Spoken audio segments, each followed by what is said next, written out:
Bon, on va quand même y aller pour ce dernier cours. Je suis un peu hésitant parce que, évidemment, il y a beaucoup trop de choses qui me restent. Donc, on va essayer d'aller à l'essentiel, quitte à laisser tomber quelques détails. Alors, la première chose, là où on était resté, c'était l'étude de ces problèmes typiques de contrôle optimal dans l'espace de Wasserstein, dans l'espace des mesures de probabilité. Et j'avais indiqué pour les problèmes cibles comment obtenir une borne, à part que je ne l'ai pas fait correctement. Donc je vais repartir de là. C'était ce que j'ai fait tout à la fin du cours. Et de quoi s'agit-il? Donc, le problème de minimisation. Commence bien. Le problème de minimisation, c'est l'intégrale de 0 à t de l'intégrale de 1/2 de m alpha carré plus un f de m plus un u0 de m à l'instant t. Voilà. Et la minimisation se fait sur tous les m et alpha et vérifiant, donc le m est positif ou nul, dm sur dt plus d sur dx de m, hm, toujours le même opérateur, de Dyson, égale à 0. Et m en t égale à 0 est quelque chose de donné m0, m en... Bon, alors, ça fait beaucoup de t. Hein. Donc la variable temporelle courante, je vais la noter s, et donc ici, ce sera un dm sur ds, et ça sera en s égale à 0, et m en s égale à t égale m. Donc voilà tout le problème de minimisation, et on se rappellera que ce qu'on avait vu, c'est que on a avantage à travailler avec la variable m alpha plutôt que alpha, puisque en fait le alpha n'est pas vraiment défini là où m est nul. Bien, alors donc ceci est fini, quel que soit m0, enfin si et seulement si, en fait il est fini, et m0 étant donné, si et seulement si l'entropie dite libre de m1 est finie. Donc j'avais déjà expliqué pourquoi le fait que ce soit fini entraîne que l'entropie est libre, et ce que j'avais indiqué rapidement et de manière incorrecte, c'était la réciproque. C'est que se passe-t-il? Donc démonstration, ce qui me restait à faire, ou à refaire, c'est lorsque l'entropie de M1 est finie, pourquoi l'infimum est minoré. On va en profiter pour un peu avancer sur ce qui sera utile par la suite dans la construction. Alors la construction, j'avais indiqué dans un premier temps 3 phases, et puis j'avais dit non, il suffit de 2 phases. Et donc on va découper l'intervalle 0t en un intervalle t0. Ici, ça sera t moins t0. Autant faire la construction de manière symétrique, ça n'a pas d'importance. Et donc t0 est plus petit que t sur 2. Inférieur ou égal. On sera amené à le choisir. Et donc, lorsque m0 est différent de m1, on aura un t0 qui est strictement plus petit que t sur 2. Et qu'est-ce que l'on fait? Alors, ce que l'on fait, c'est sur l'intervalle 0t0, sur cet intervalle-là, on choisit alpha égale à 0. C'est-à-dire qu'on ne fait rien, on laisse agir l'équation de Dyson. On arrive à un certain point, m de t0. De t0 à t1,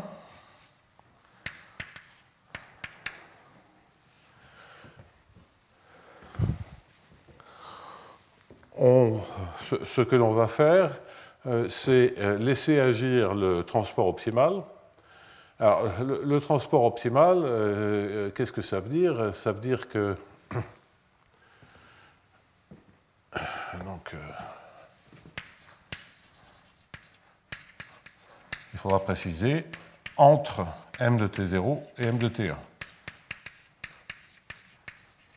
Donc il va falloir définir m de t1 grâce à la troisième phase, où on va prendre l'équation de de Dyson de manière rétrograde en payant avec le alpha. Donc, m de t1 va être défini dans un instant. Ça, qu'est-ce que ça veut dire? Le transport optimal, ça veut dire f égale à 0, u égale à 0. On est entre deux points maintenant, m de t0, m de t1, et on n'a pas hm. Donc, pour le transport optimal, qui définit la distance de Wasserstein, on prend un alpha 0. On considère alpha 0 le contrôle optimal pour le transport optimal. Hein, donc, ce que ça veut dire, c'est qu'on a intégrale de t0 à t1, de t0 à t moins t0, pardon, de 1,5 de m alpha 2, alpha 0 carré, qui est égal précisément à 1,5 de la distance de Wasserstein de m0 à m1, de m de t0. Oui, T1, c'est T moins T0. M de T1. Bon.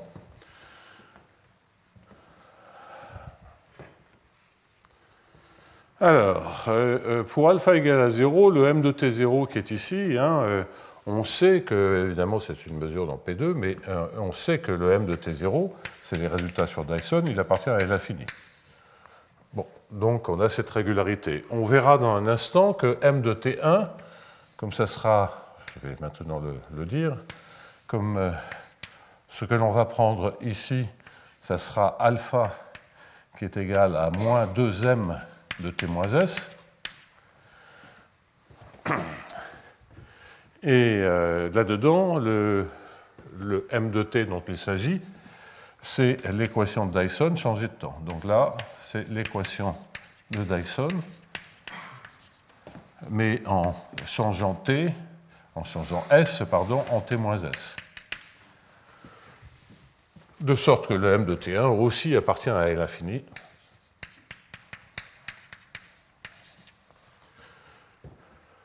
Bon. Donc, si je veux faire du transport optimal, il faut que je me débrouille pour que HM, donc ce qui donne au passage une trajectoire M de S ici, entre T0 et T1. Donc il faut que HM, il faut choisir en alpha pour que HM plus alpha fasse exactement alpha 0. En d'autres termes, il faut choisir alpha égale alpha 0 moins HM. Bon, alors là, le fait que l'énergie de ce résultat, donc, pardonnez-moi, je reprends. De cette manière, on définit ainsi une trajectoire avec des valeurs de alpha qui sont ici 0, ici quelque chose qui permet de répliquer le transport optimal, et puis ici l'équation de Dyson à l'envers. Bon. Qu'est-ce qu'il nous reste? Ça permet bien d'aller de M0 à M1.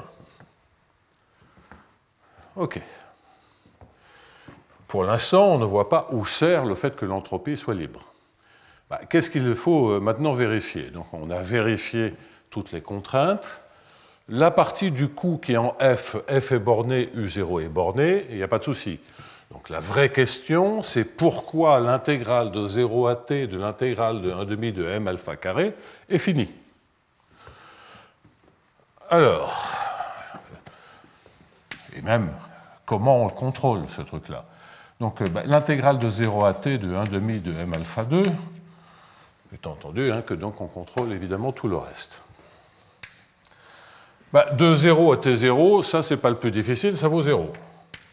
De t0 à t1, 1,5 de m alpha 2, on va voir ce que c'est, mais vous voyez que vous avez 1,5 de m alpha 0 carré qui est précisément le transport optimal. Bon, je vais écrire à la fin. Et puis là, qu'est-ce qu'on va avoir? On va avoir de l'intégrale de 0 à t0, parce que ça, c'est l'intégrale de t1 à t. Je change tout de sens. 1 demi de m', ou m tilde, et alpha carré. Alpha carré, et c'est pas moins 2m ici, c'est moins 2hm. Puisque il faut compenser alpha égale à 0, c'est Dyson. Si je veux faire Dyson en sens inverse, ben, il faut passer à moins hm. Donc ça fait moins 2hm t moins s. Donc peu importe, là il y a un 2 qui est ici. Et c'est hm tilde carré. Alors là-dedans, qu'est-ce que c'est m tilde? Donc c'est m hm tilde. C'est la solution, et c'est là où l'entropie, c'est la solution maintenant dans le bon sens, puisque j'ai remis le sens de manière croissante, plus d sur dx de m tilde hm tilde, l'équation de Dyson, avec m tilde en 0 qui vaut m1. Donc c'est évidemment dans des bornes sur ce terme-là que l'on va voir la nécessité de se servir de l'entropie. Il reste un petit bout qui est le bout de transport. Alors celui-là, on le développe, mais le alpha, c'est donné par du alpha 0 moins hm.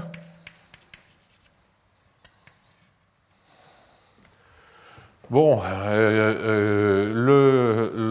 et pour le transport optimal, donc ce qui est la partie en m alpha 0 carré, bah, c'est précisément contrôlé par la distance de Wasserstein, et il y a une partie qui est en m hm carré, qui est bien contrôlée parce qu'on est en dimension 1, donc on sait très bien ce que fait le transport optimal entre deux choses qui sont dans L infini, et on a toutes les estimations que l'on veut là-dessus. Donc ça ne pose rigoureusement aucun problème, ça c'est majoré par une constante qui fondamentalement ne dépend de pas grand-chose. Donc ça c'est une borne pour ceci, et on voit que l'essentiel de l'affaire c'est Dyson. Donc là je vous rappelle, c'est le transport optimal en dimension 1 entre deux densités bornées. Donc on a facilement des bornes LP. Alors, sur cette partie-là,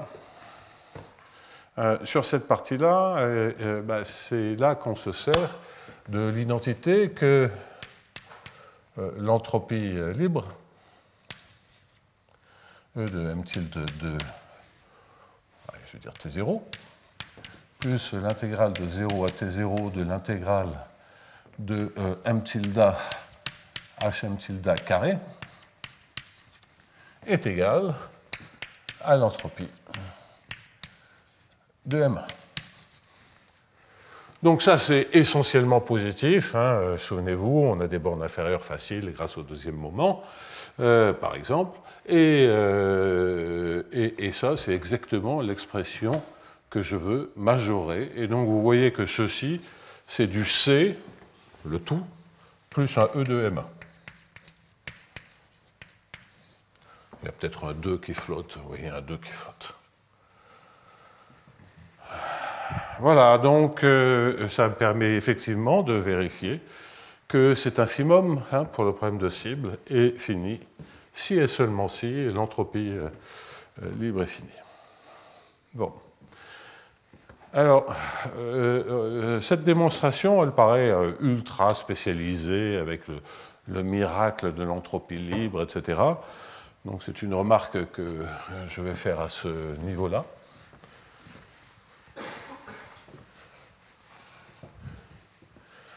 C'est une remarque, c'est qu'en fait, tout ceci, tout ce que je suis en train de vous raconter, est général pour ce qu'on appelle des flots de gradient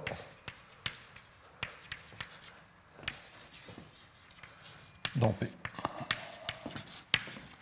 On va dire dans P2, par exemple, mais le 2 n'est pas vraiment important.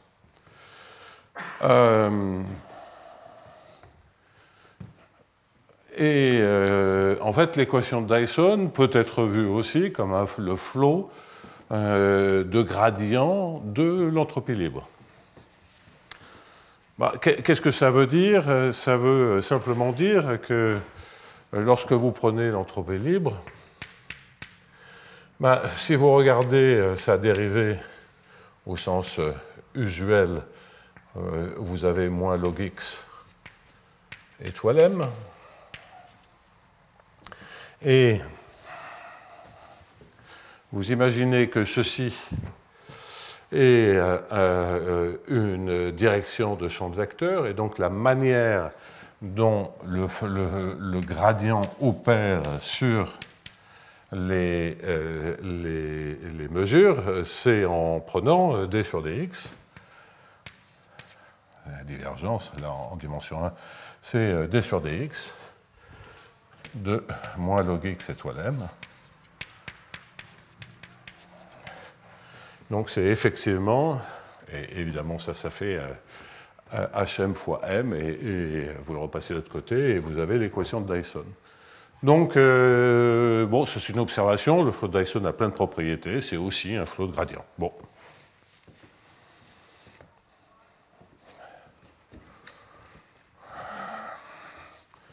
Il y a d'autres exemples. Bah, les autres exemples, hein, c'est les exemples originellement découverts par Félix Otto, donc l'équation des milieux poreux, et en fait l'équation de la chaleur. Donc, je vais faire l'équation de la chaleur, mais c'est pareil avec les milieux poreux. Alors, l'équation de la chaleur, le flot de gradient, c'est l'intégrale de m log m. En fait, vous pouvez prendre n'importe quel fonctionnel et qui a des propriétés de convexité. Quel type de convexité, ça c'est encore une autre histoire. Et puis écrire son flot de gradient associé. Ben, vous faites le même calcul, donc comme l'intégrale de m vaut 1, hein, on est sur l'espace de probabilité, la dérivée, ça fait log m. Log m,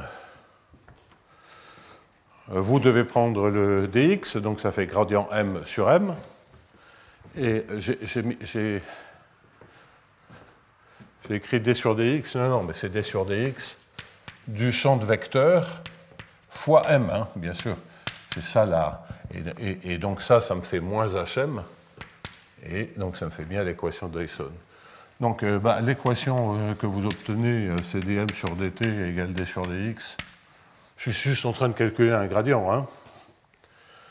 Égale d sur dx de la dérivée par rapport, ça c'est vraiment la divergence, si on était dans Rn, je vais le faire avec la divergence, puisque c'est pareil. Non, regardez. Donc, je prends la divergence de quoi? La divergence de m fois le gradient de ceci, c'est-à-dire gradient m sur m. Bien entendu, vous connaissez l'équation de la chaleur. Bon, la place sur m. Pas plus compliqué que ça. Hein. Alors, quand je dis c'est général, c'est pour un problème de contrôle optimal de l'équation de la chaleur, avec de la contrôlabilité exacte, ce qui n'est pas censé être une chose bien adaptée. Mais en fait, c'est bien posé si je regarde, donc le problème est quoi? C'est si je regarde un problème de contrôle dans lequel je contrôle, c'est pour ça qu'on est vraiment en train de contrôler d'une certaine manière Fokker-Planck, hein, moins divergence de m alpha. OK? Et la fonction Q, vous pouvez rajouter tout ce que vous voulez avec les f, les u0, etc. Ça, c'est pas le problème. C'est du m alpha carré. OK? Si vous posez le même problème de cible en partant de M0 à M1,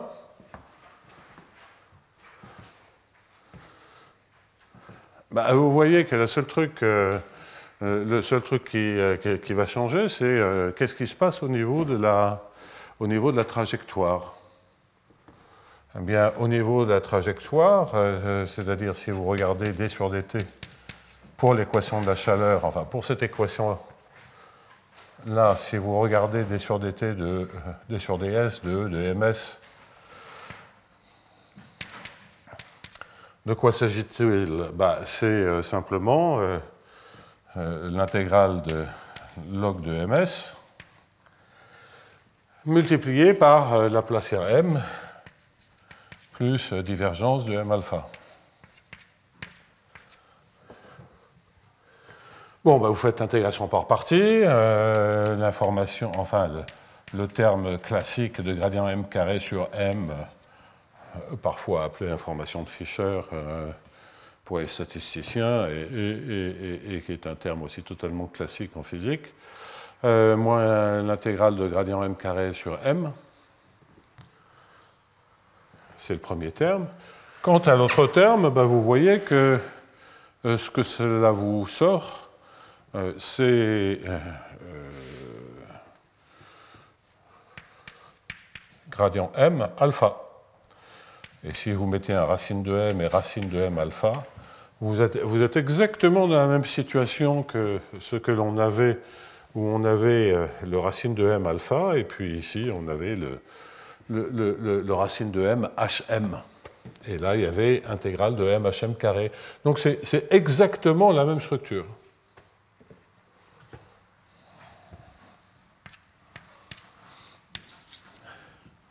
En particulier, vous voyez que, à cause du même effet régularisant qu'avec l'entropie, vous voyez que le problème que je vais appeler I de M0, M1 en temps t, aller de M0 à M1 en temps t, va être fini, si et seulement si, à nouveau, c'est E de M1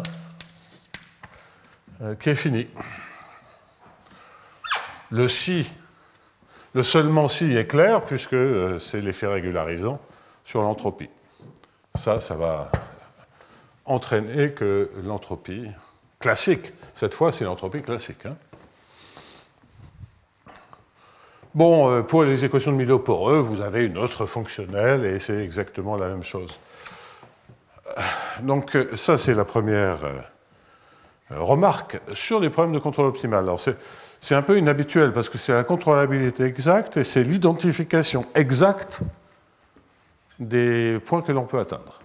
Donc là, c'est agréable, c'est évidemment un peu spécial, mais c'est quand même agréable pour un problème de contrôle optimal qui est quand même tout à fait raisonnable. C'est pas tout à fait tout parce que les équations d'Hamilton-Jacobi, que l'on a vues sur l'espace de P2, vous avez vu que les solutions de viscosité, on les a un peu perturbées avec quoi? On les a un peu perturbées avec l'entropie. Et là, il y a la même chose, donc ça c'est sur l'aspect contrôle optimal, et pour les solutions de viscosité, c'est pareil. Les équations d'HJB associées. Ou n'importe quel flot de gradient. C'est pareil, mais la perturbation que l'on doit faire, c'est plus ou moins delta, suivant sur ou sous solution, fois E de M, c'est-à-dire cette véritable entropie. Et ça, qu'est-ce que ça nous entraîne? Ça nous dit qu'en des points d'extréma, eh bien, ce que je vais savoir, c'est que l'intégrale de gradient M carré sur M est finie. Alors ça, qu'est-ce que c'est? Ça, c'est racine de M qui est dans H1. M est une mesure de probabilité, et en fait, c'est une fonctionnelle convexe, donc c'est une partie convexe de l'espace des probabilités. Et avec pas mal de régularité. Donc, dans le cas de Dyson, avec une diffusion moins forte, on récupérait M dans L3. Ici, on récupère que racine de M a un gradient dans L2, donc c'est beaucoup d'informations, mais c'est exactement la même chose. Et le terme en du carré, c'est la même chose que le terme de dérive singulier, et ça permet de faire tout ce que vous voulez. Et en fait, vous prendriez un autre exemple qui est l'équation des milieux poreux, à savoir ici avoir un Laplacien M à une certaine puissance. Le E de M, la fonctionnelle, c'est M à une autre puissance. Je ne me souviens plus, ça se calcule facilement. Et ça vous dit aussi que le gradient M carré divisé par M à une certaine puissance qui est plus petite que 2 est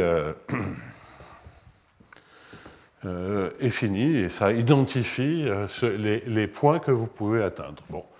Donc c'est assez général, c'est une propriété des flux gradients. Je n'en dis pas plus, c'est une observation.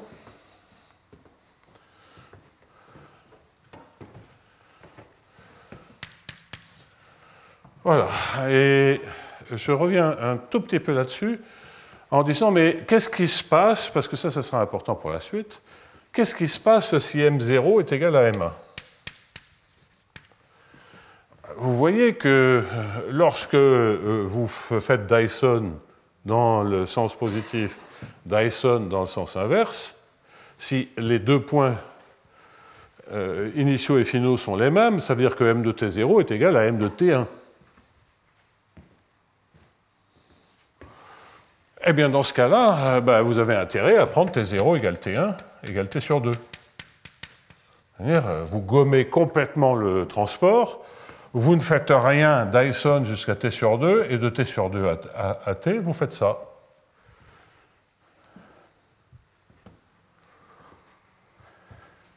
Et qu'est-ce que ça vous donne comme borne? Parce que ça sera important pour les questions d'unicité en temps petit. Ça vous dit que I de M0, M1, T, eh bien, il est égal à l'intégrale de 0 à T sur 2. Donc, il y a un 2 qui flotte, mais peu importe.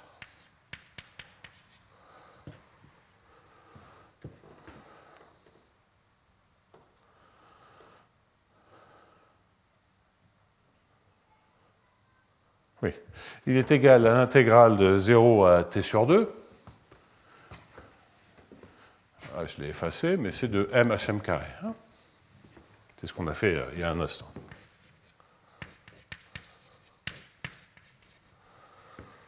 Bon, mais quand on prend le flot de Dyson, on sait que l'intégrale de 0, l'intégrale de et qu'on part d'un E de M infini, on sait que l'intégrale en temps de l'intégrale de MHM carré est finie. Donc, si c'est intégrable, ça veut dire que ça, quand t tend vers 0, ça tend vers 0. Et donc, on en déduit que cette quantité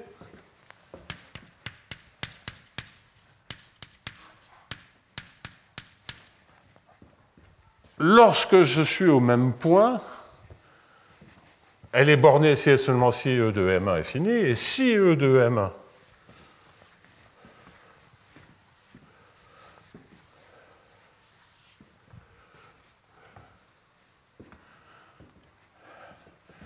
donc quand j'ai mis ça, excusez-moi, il n'y a pas de coût final. Hein. Je ne sais pas d'où il sortait ce U0 de MS, pardonnez-moi, je suis un peu patraque. J'ai mélangé les deux problèmes. Hein. Le U0, c'était un coût final, ça aurait dû être en M de T et pas en M de S, mais peu importe. Ce que j'avais écrit au démarrage, mais c'est pas grave. Donc là, je me concentre sur les problèmes cibles qui sont les plus... Et on sent bien qu'ils sont quand même les plus compliqués. Et donc, qu'est-ce que je viens de dire? C'est qu'on a démontré le lemme suivant. C'est que I de M, M, T tend vers 0 quand T tend vers 0 plus, que I de M, M, T est supérieur à moins CT. Ça, c'est une trivialité, parce que ceci est positif, et F est borné, et on intègre de 0 à T. Bon.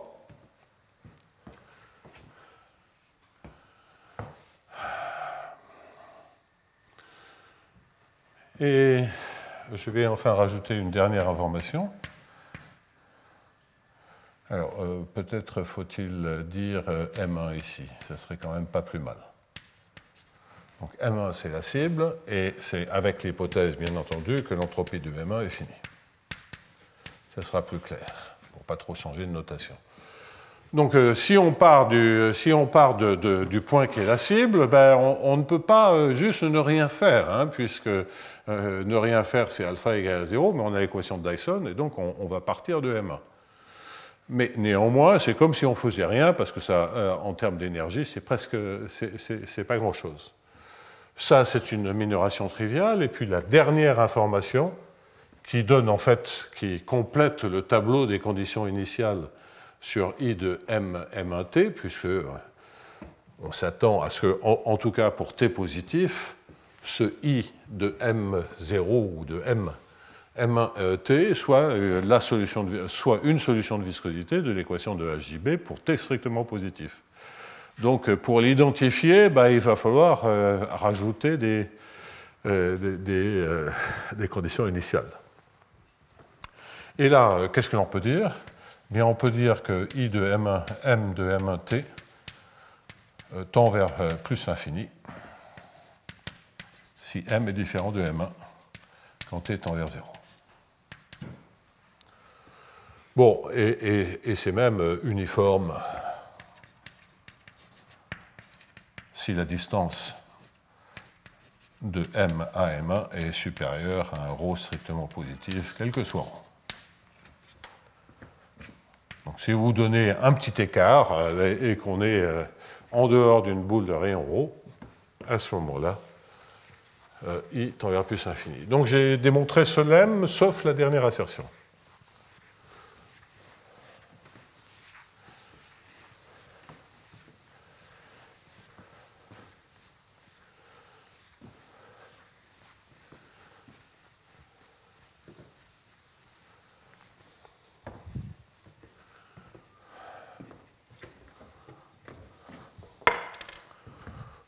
C'est en fait pas très compliqué. C'est moi. C'est en fait pas très compliqué. Donc, tant. C'est pas l'inégalité qui est vraie quand t tend vers moins 0 plus, c'est cette limite vers plus l'infini. Et ça, c'est relativement trivial. Hein. C'est-à-dire en temps extrêmement petit, si vous ne portez pas du point qui est la cible, ça va vous demander un effort infini pour pouvoir passer de M à M1. C'est ça l'intuition. Et on peut le démontrer de 36 manières différentes. On peut le démontrer, je vais le faire oralement parce que c'est pas compliqué.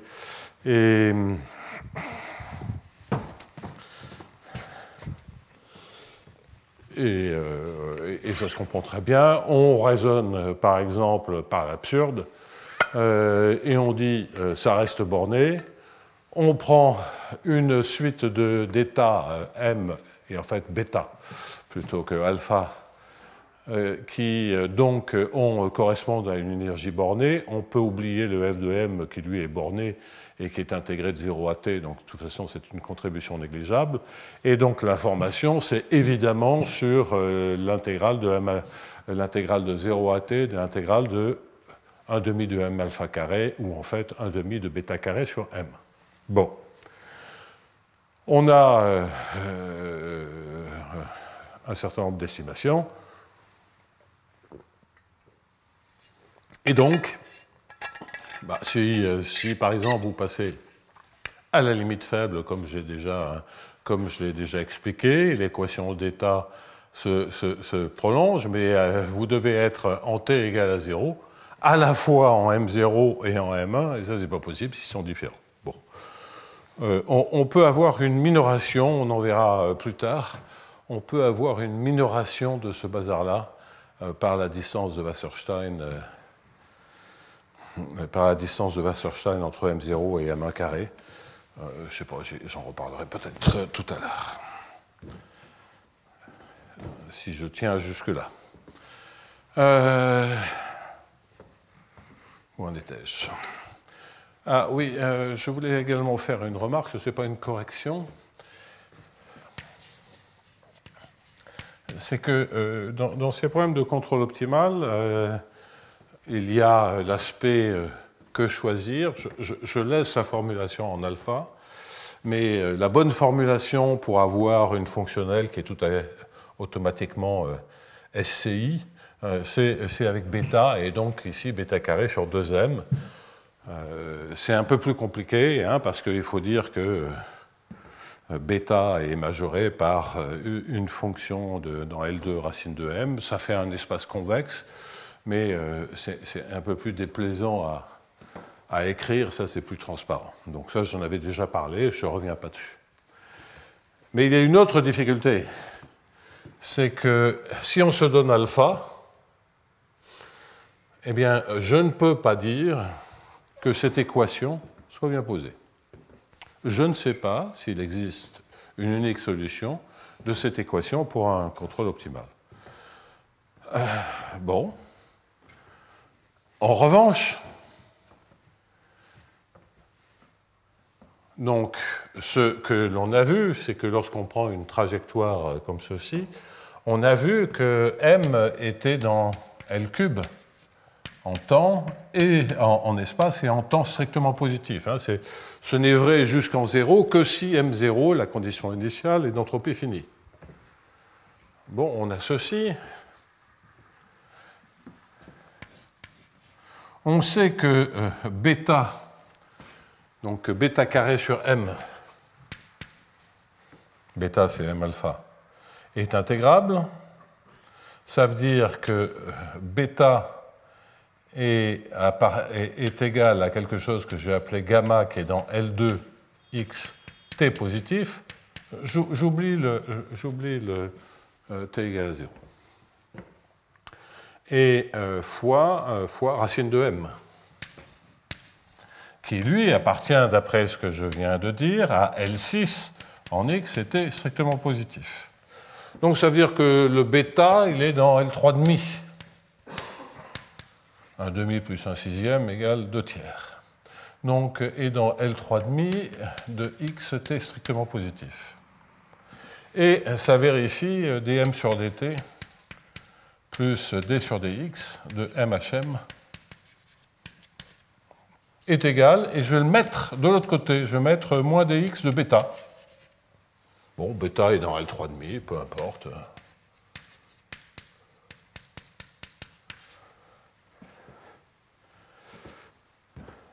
Donc maintenant, si vous fixez bêta et que vous dites, est-ce que m est complètement identifié par ceci?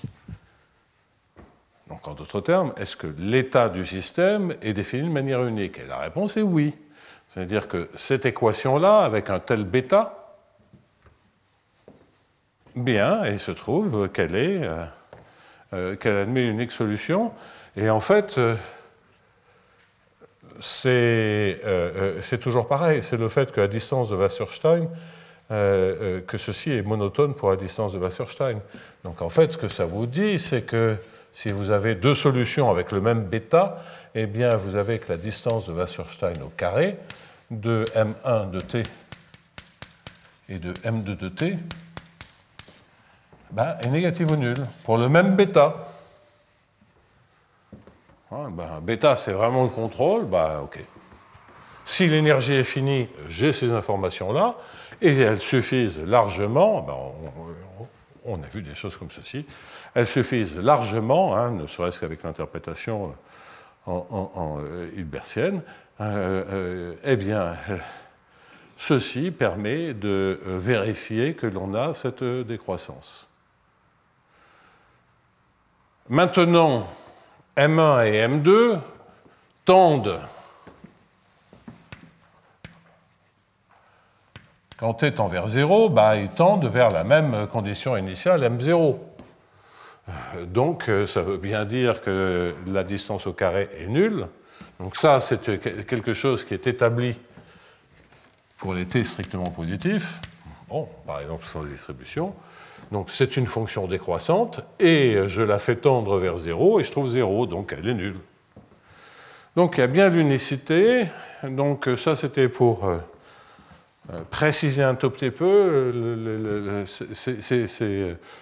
C'est un jeu un peu étrange, parce que vous allez me dire, oui, mais bêta, il dépend de m. Non, c'est si on choisit bêta et que l'on veut avoir ceci, alors, l'énergie finie, alors, il n'y a pas de souci, l'état est bien défini. C'est pas très gênant, mais c'est défini de manière unique par ce bêta-là. En revanche, et ça c'est une difficulté que l'on va retrouver, je ne suis pas en train de dire que, étant donné bêta, je sais trouver un état, qu'il existe une solution telle qu'on est ceci. S'il y en a une, c'est bien identifié. Alors si vous prenez un alpha qui est régulier, c'est ce qu'on a vu l'an dernier, si vous avez un contrôle régulier, il existe une solution et elle est unique. Et là, on l'a avec alpha. Quelle régularité pour alpha? Il faut que alpha soit semi-lipschitien. Bon, donc on n'est pas désemparé. Mais si on veut se permettre des alphas irréguliers, là, c'est-à-dire juste des informations sur d'intégrabilité sur bêta, là, l'équation d'état, elle est un peu compliquée. Et ça tient au fait que l'équation de Dyson, certes, régularise un peu, mais pas tant que ça. Ça serait beaucoup plus simple à analyser ce genre de questions sur l'équation de la chaleur. Bon. Donc là, on a un lemme et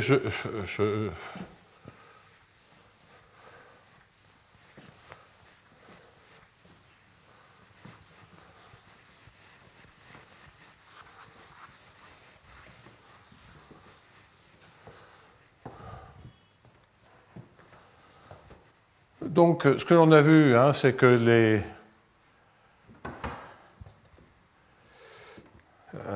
les formules de contrôle optimal définissent une solution de viscosité. Bon, il y a l'histoire de continuité, j'en parlerai un instant. Mais donc, on s'attend à ce que I de M1 de T, si elle est continue, ce sera vrai, soit solution de viscosité, de toujours la même équation, de HJP, je ne la réécris pas, en tout cas pour T strictement positif. Et en T égale à 0, on a cette information-là. Est-ce que ça suffit à caractériser? Eh bien, on va vérifier ça.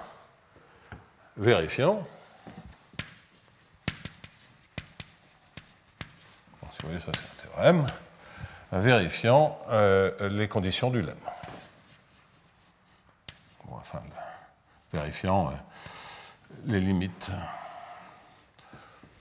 Allez, tout ça, je vais l'appeler étoile.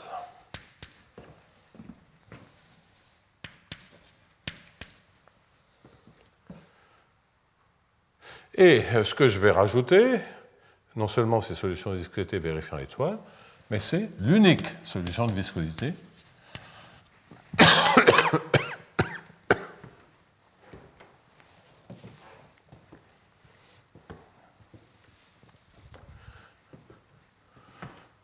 prenons V, une solution de viscosité de l'équation de HJB pour T strictement positif, vérifiant. Alors, quand je dis solution de viscosité, c'est que je suis bien en train de dire qu'elle est continue. Pour moi, continue, ça veut dire bornée uniformément continue à cause du deuxième moment que j'ignore. Et donc, est une fonction continue sur P, croix 0 exclu l'infini. Alors 0, je veux dire que c'est une fonction continue, elle explose presque partout, enfin, en tous les points différents de M1. Donc si je prends une telle solution, une autre solution vérifiant les mêmes propriétés que celle qui est ici, qu'est-ce qui est marqué dans le théorème, ce que je vais savoir, c'est que si je travaille sur un intervalle H infini, H strictement positif, j'ai une solution de viscosité de l'équation de HJB, et donc je sais déjà que V de M et de T, et donc je vais écrire les choses assez rapidement, est égal à l'infimum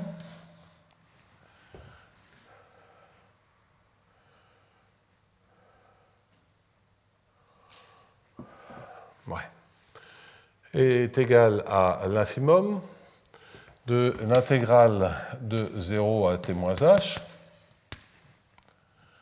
Donc je vais m'arrêter avant. 1 demi de m alpha 2 plus f de m. Et là, comme je ne suis pas allé jusqu'à h égale à 0, puisqu'évidemment les choses ont tendance à exploser, ici ce que je vais avoir, c'est que je vais avoir v de m de t moins h et de h. Donc pour des temps très positifs. Pour un temps h positif qui évidemment est destiné à tendre vers 0.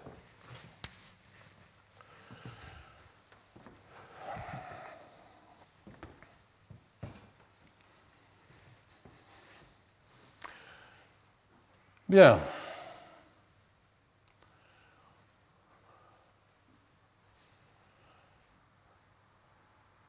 Alors, qu'est-ce qui se passe? Je veux faire tendre h vers 0. Bon, ça va être bon, ça va tendre vers l'infimum, c'est la continuité de l'infimum. Mais qu'est-ce que je peux dire là? Ce que je peux dire, c'est que ceci, si m de t moins h est différent de m1, ça tend vers plus infini. Donc dans l'infimum, ça ne compte plus.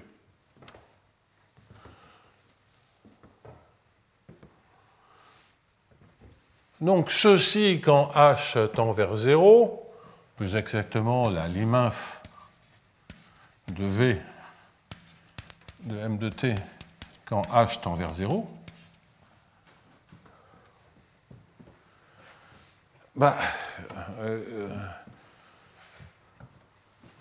les trajectoires, hein, j'ai déjà expliqué la semaine dernière pourquoi on pouvait passer à la liminf, c'était SCI, ces intégrales-là. Donc, eh bien, on va pouvoir dire que la liminf de V de M de T est supérieure à l'infimum qui est ici.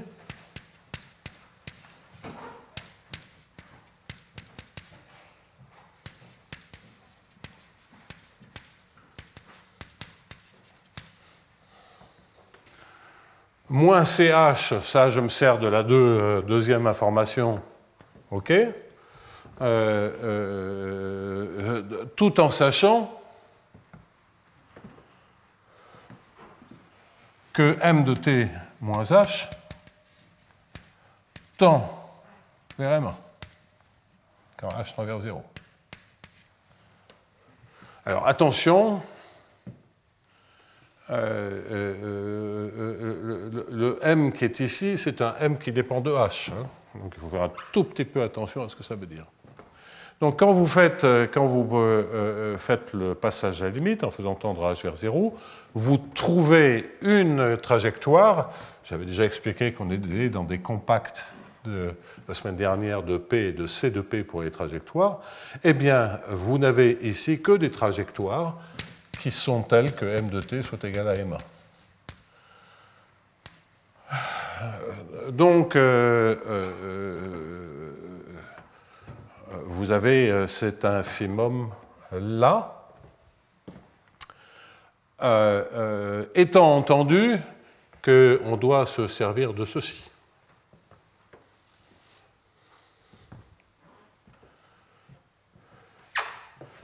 Parce que si, qu'est-ce que je suis en train de dire? C'est que je suis en train de dire que la liminf de V de M de T moins H, H est supérieure ou égale à 0. C'est tout ce que je suis en train de dire.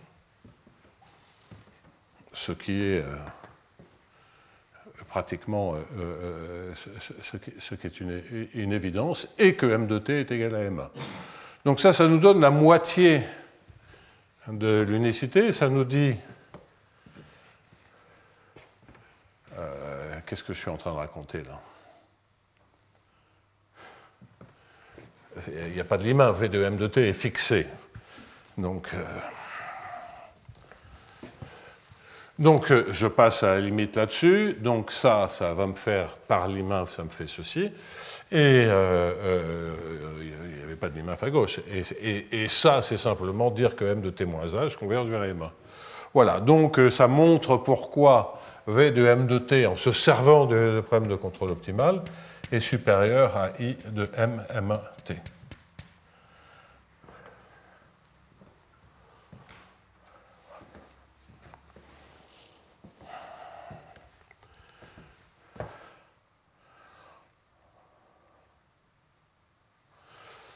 Bon, alors, l'autre inégalité est un peu du même tonneau.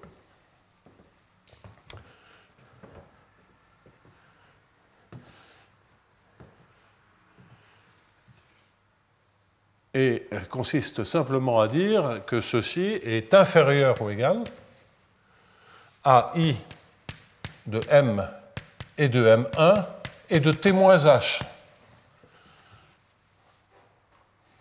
OK? Qu'est-ce que je fais là? J'ai un infimum général et je le restreins à ces contrôles qui, en T moins H, m'amènent en M1. Ce faisant, évidemment, je dois rajouter plus de V de M1H. Donc ça va prendre contrôle alpha tel que M de T moins H soit égal à M1.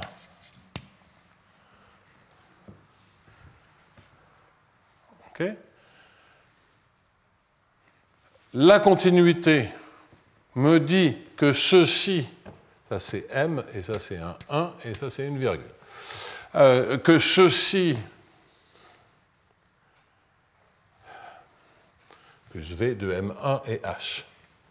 La continuité me dit que ceci tend vers ce que je veux, à savoir I de M1, M1T. Et ça, c'est la première assertion du lemme, c'est-à-dire une des propriétés que doit être vérifiée par la solution, c'est que lorsque je suis en M1, la T est égale à H, ceci tend vers 0. Donc, par hypothèse, ceci tend vers 0. Par hypothèse, ceci, par continuité, tend vers I de M1, cette fois continuité par rapport au temps. Eh bien, et donc ceci suffit à démontrer l'unicité. Alors, soyons clairs. Autant la démonstration de l'unicité des solutions de viscosité ne se servait pas du contrôle optimal, et c'était une démonstration qui est basée sur les EDP uniquement. Autant celle-ci, vous voyez que je me sers de l'équivalence EDP, problème de contrôle optimal, en éliminant un petit voisinage de 0, hein, donc je prends des temps supérieurs à h, et je vais me servir des informations qui sont là. Ce n'est pas entièrement lumineux de... Je pense que ça doit être faisable, mais ce n'est pas entièrement lumineux de ne faire qu'une démonstration EDP de ceci. Ça doit être possible, mais je me méfie un tout petit peu.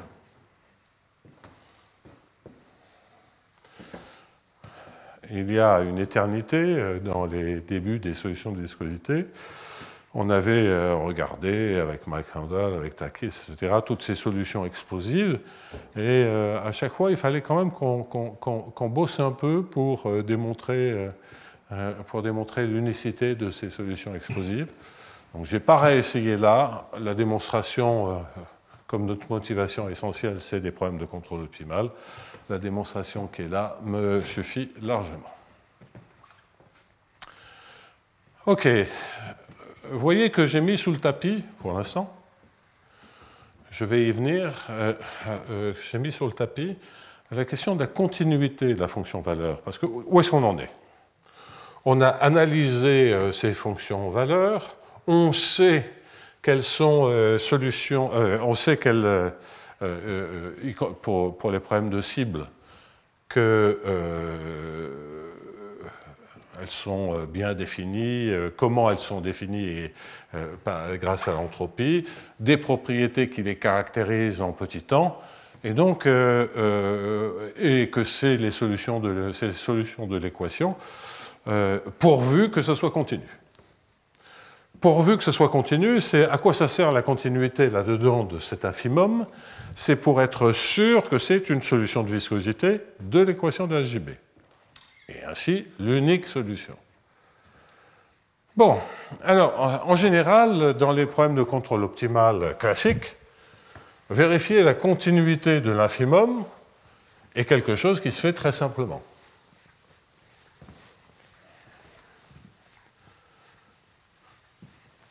Donc, pour tout un tas de techniques classiques, je vous renvoie au bouquin de Guy Barle, par exemple, sur le problème de contrôle optimal. Là, en plus, c'est des problèmes de contrôle optimal déterministe, donc c'est probablement la meilleure référence. Et on vérifie en général que on fixe un contrôle, on prend deux points de départ différents, on mesure les écarts des solutions, donc ça donne une mesure de l'écart des coûts et ça vous donne la continuité. C'est en général pas plus compliqué que ça. Et ça, évidemment, dans le problème qui nous occupe, ça s'effondre. Ça s'effondre parce qu'on dit prendre le même bêta, c'est pas possible, puisqu'on doit dire que bêta carré sur m est intégrable, et donc ça, c'est quelque chose qui est non linéaire, qui dépend de la solution. Donc je ne peux pas prendre le même bêta pour des m différents. Et si je prends alpha, je ne sais pas si je peux résoudre l'équation. Alors peut-être que je peux la résoudre pour un point de départ et pas pour l'autre. Donc il y a un problème. Bon. Et je dois vous avouer, ce qui me laisse très insatisfait, c'est que je sais contourner la difficulté pour démontrer la continuité, mais je ne sais pas, en prenant la formule, dire « Ah oui, mais ça, c'est continu ». Continu en temps, je sais. Continu en m, je ne sais pas. C'est très irritant. Et en fait, le point, c'est que le f, il compte pratiquement pour du beurre. Donc je fais ça, mais cible ou pas, c'est vraiment le point délicat là-dedans, c'est pas la cible. Donc je vais repartir à un problème le plus simple et je vais lui mettre maintenant un U0 de MT.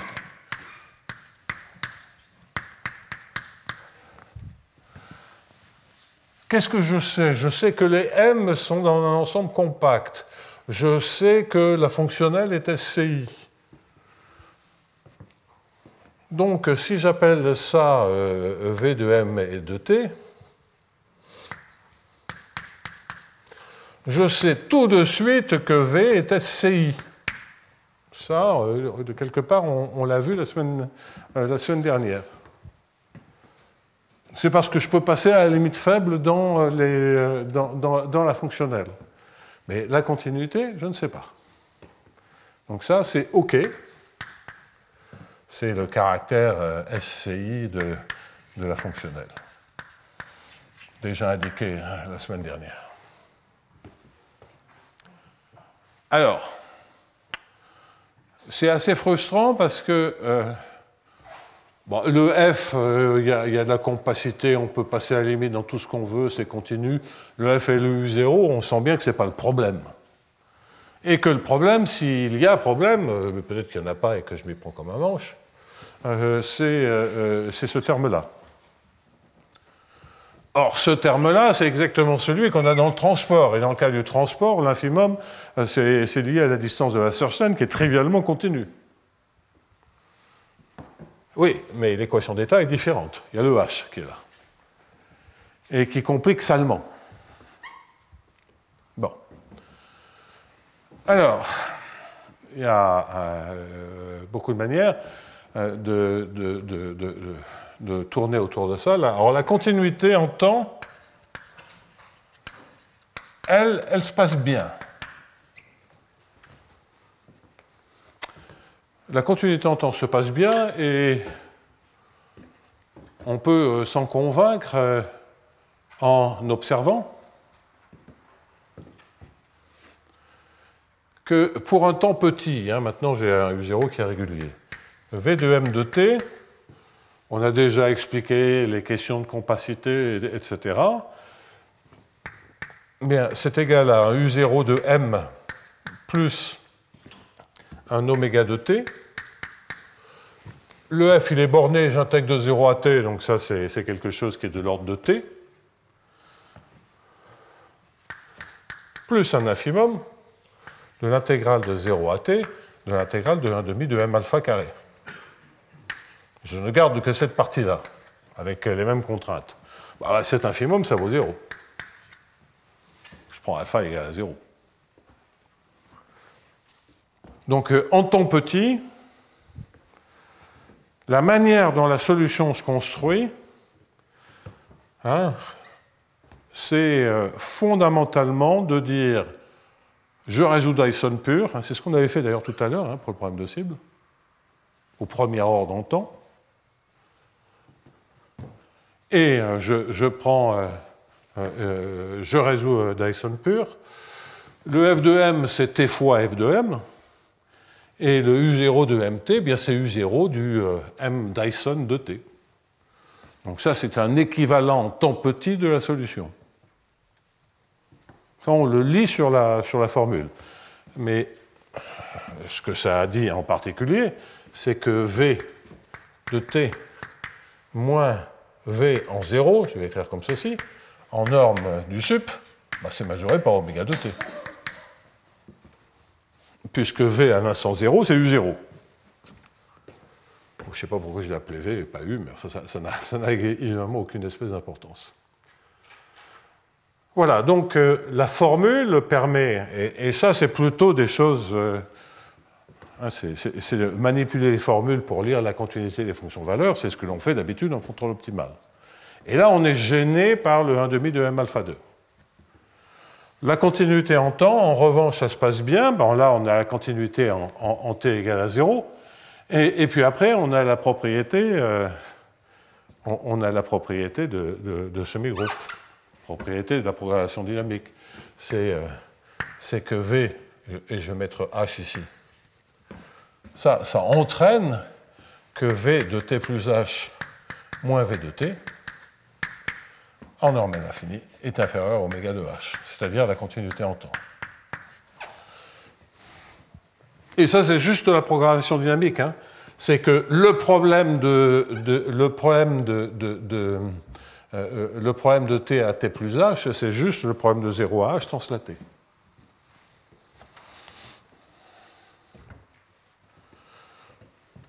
Bon.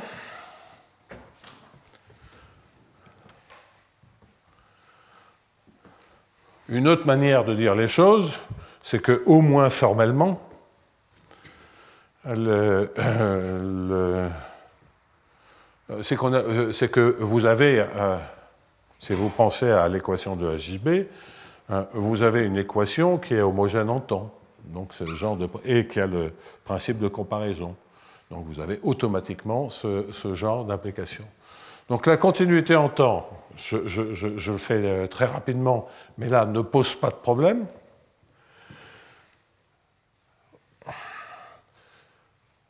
Donc si on avait une solution de l'équation continue en temps, c'est grosso modo dire que je contrôle la dérivée par rapport au temps.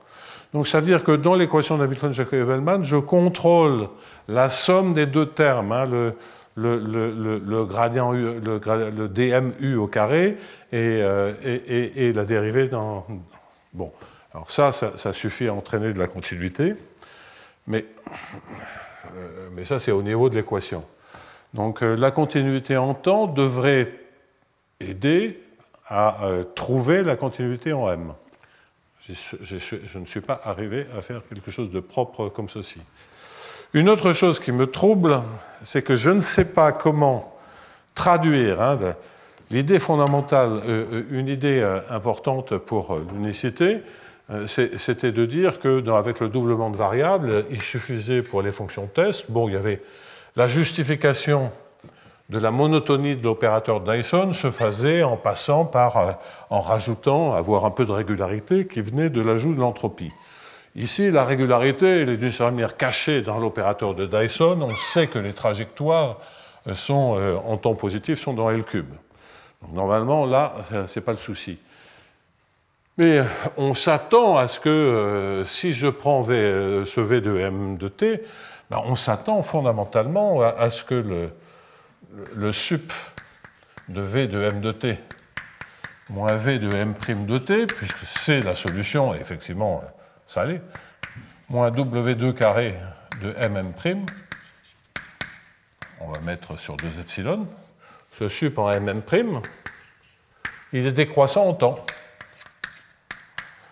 Initialement, V, ça vaut U0, donc je contrôle ceci, et ça me mesure la continuité. de V en n'importe quel temps, et ça me la mesure par la continuité en 0. Donc, qu'est-ce que je suis? Avec le F, il y a un petit terme supplémentaire, mais je simplifie le plus possible pour bien poser la question. Donc, ce que cela veut dire, donc oubliez le F, qui n'est pas très important. Si c'est que je sais que du point de vue des EDP, j'ai un module de continuité qui est au pire celui du coût final. Et que donc tout le terme qui est là, avec un demi de M alpha 2, et puis avec cette équation d'état, ben, celui-là, il n'est pas gênant. Alors, formellement, bah oui, MHM, c'est quelque chose qui décroît la distance de Wasserstein. Donc, si je prends 2 points de départ, c'est pas mal. Ça a tendance à rapprocher les trajectoires pour 2 points de départ, hein, puisque la continuité par rapport à la condition initiale, c'est vraiment prendre 2 points de départ pour cette évolution. Mais avec le alpha, dont je ne maîtrise pas la régularité, ça pourrait s'écarter. Mais s'il n'y avait pas le H et que j'ai que du alpha, bah, ça serait le transport optimal qui définit la distance de Wasserstein. Donc, pour chaque alpha, ça peut s'écarter, mais pour le alpha optimal, ça ne s'écarte pas.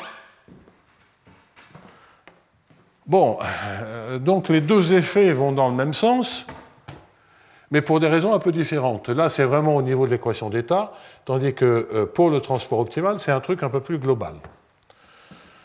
Donc, j'ai une conjecture personnelle. Je pense qu'il y a une traduction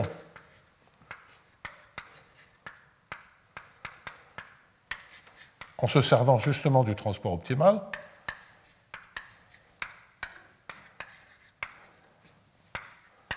Ça, du point de vue des EDP, on sait que ceci est une sous-solution.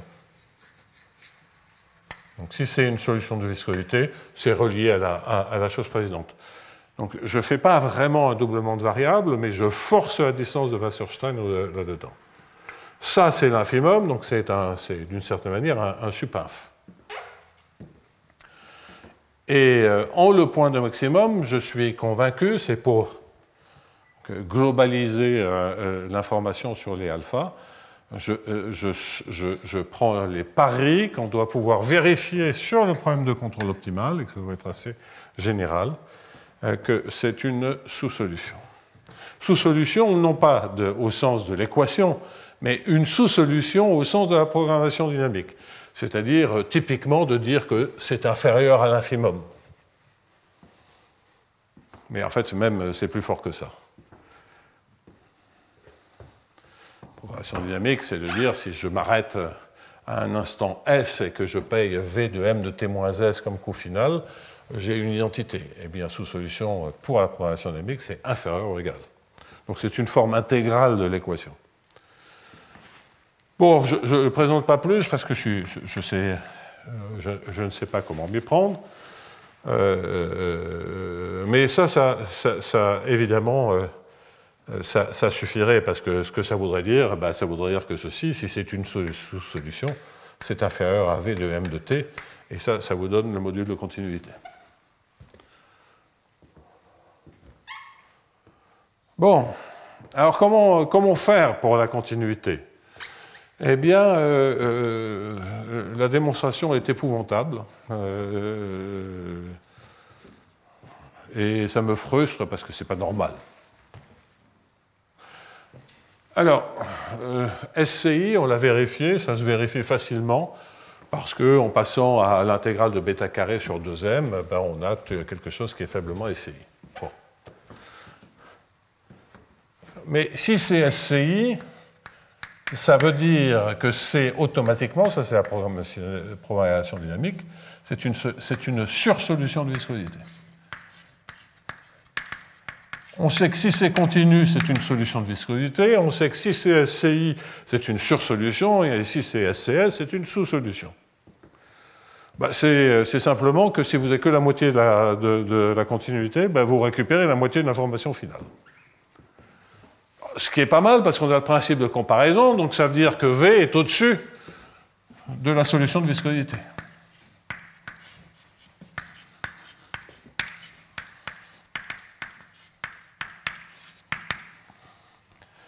donc en fait, la continuité, je vais la démontrer par des techniques, comme on dit, de vérification.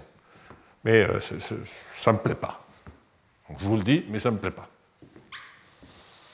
Bon, c'est bien d'avoir une démonstration, mais ce n'est pas la bonne démonstration. Alors ça, c'est l'inégalité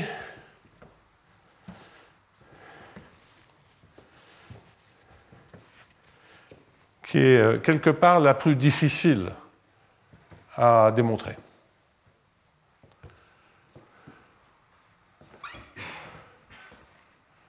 Essayez, oui, je ne me trompe pas.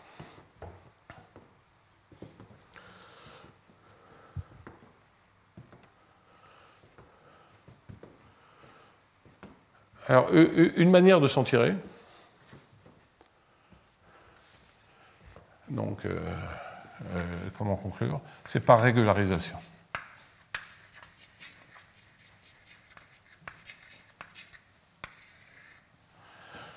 Donc, par régularisation, exemple, pour plus avoir d'embêtement, et j'allais utiliser un autre mot, on peut avoir envie de rajouter un moins epsilon laplacien m. Alors, celui-là, je ne le recommande pas trop, parce que sur les équations de HJB, vous voyez que vous êtes en train de combiner deux flots de gradients.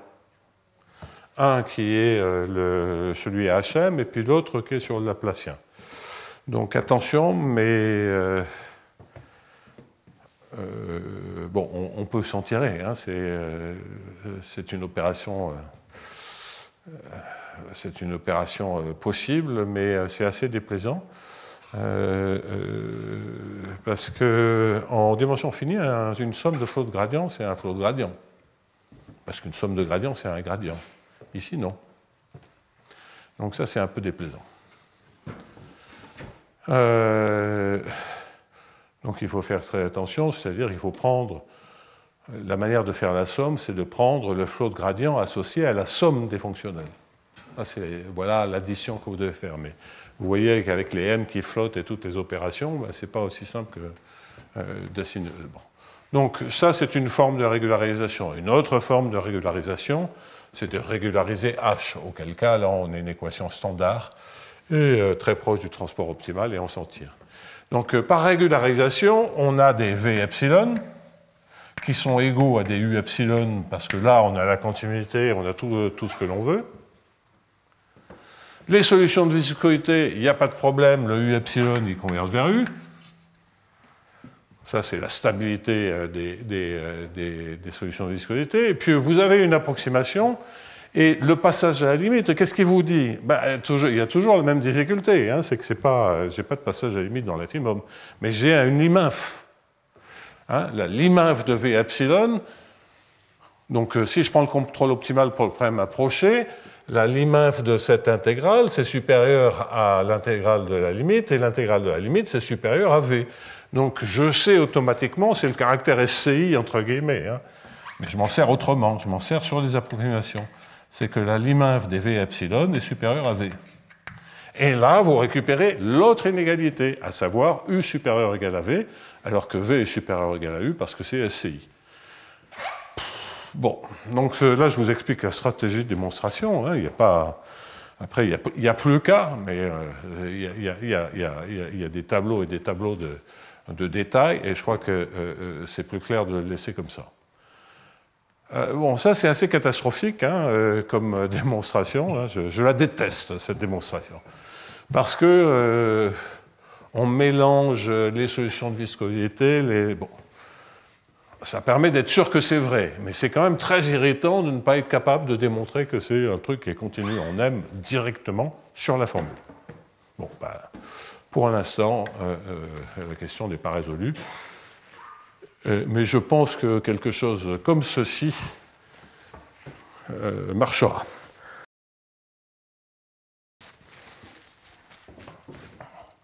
Je n'ai pas eu le temps de suffisamment travailler cette question. De par tout un tas de difficultés récentes. Bon, Alors, donc, cela conclut la partie que je voulais dire sur le contrôle optimal. Qu'est-ce que l'on sait? On a des fonctions valeurs. Pour les problèmes de cible, on identifie parfaitement ce qui se passe et c'est gagné. Et qui sont les solutions de viscosité continues des équations d'Hamilton, Jacobi, Bellman? On a la représentation. On est déjà passé à la limite sur le problème quand n tend vers l'infini pour les grandes déviations que je qualifierais de molles, hein, donc avec une condition initiale régulière. La seule chose qui nous reste, c'est passer à la limite dans les conditions aux limites qui correspondent à la solution fondamentale. Ça, c'est l'aspect grande déviation pour les n particules stochastiques. Et puis, il y a le problème fortement relié, et c'est celui que je vais développer qui contiendra en particulier le problème de la solution fondamentale, qui est le problème de... Non, je fais la grimace parce qu'il reste pas tant de temps que ça, qui est l'intégrale de Isaacson-Zuber, A et B étant des matrices symétriques ou hermitiennes d'ailleurs.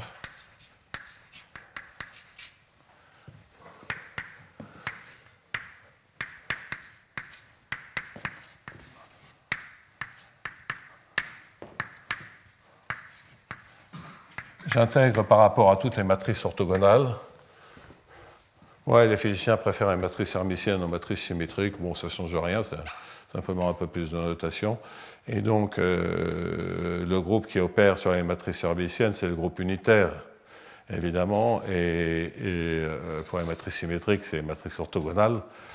Bon, donc j'ai gardé le U de unitaire pour les mêmes notations que Isaacson et Zuber, mais je suis en réel, je n'ai pas envie de m'embêter avec des deux qui flottent de ci, de là. Alors, bon, il y a un racine de 2pi. Je vais mettre un 1,5 ici, qui flotte à la puissance n2 sur 2. Mu, c'est la mesure de R sur le groupe des orthogonales. La mesure uniforme, si vous voulez, sur les rotations. OK. Donc,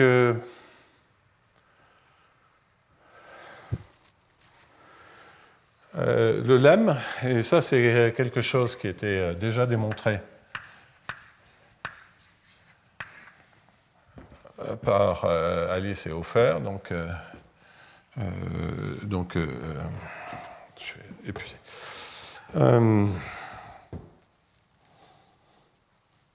Donc Hofer c'est Zeitouni et Alice c'est... Hein?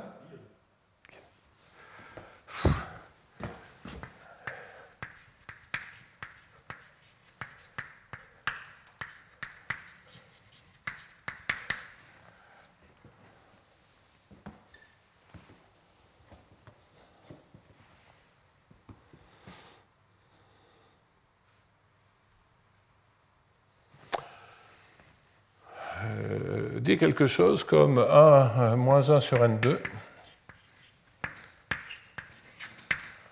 Bon, j'ai oublié un n ici. Alors, dans la normalisation, le n, il faudrait le mettre, hein, si vous pensiez à une gaussienne et à l'équation de la chaleur sur les matrices symétriques, il faudrait le mettre, le n, puisque ça, c'est comme si vous aviez un temps qui est 1 sur n, et donc ici, normalement, il devrait y avoir un 1 sur n, qui est à la puissance n2 sur 2, donc lorsque vous prenez le log, il y a un log n. Donc il y a une divergence en log n que je mets sous le tapis, qu'il faut retrancher de toutes ces quantités. Et visiblement, ça, personne n'en parle dans la littérature de physique, le log n, il a disparu. Ce n'est pas très grave, parce que ce qui nous intéresse, c'est de comprendre ce que ça fait par rapport à A et B. Donc, comme c'est le même log n qui est pour toutes les expressions, voilà. OK. Donc, moins 1 sur n de log de IN AB.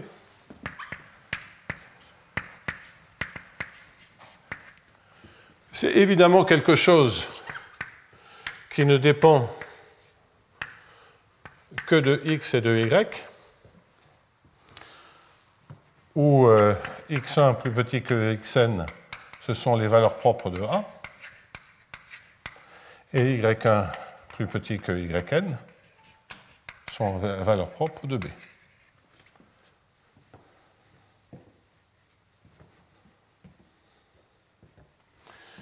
Et ce que l'on va dire, c'est que donc ça dépend. Cela dépend donc c'est une fonction, fondamentalement c'est une fonction de x, y. Et ce que je veux dire, c'est que c'est continu par rapport à mnx. Je ne veux pas dire par rapport à x et y, parce qu'en fait, le mot d'après, uniformément en n.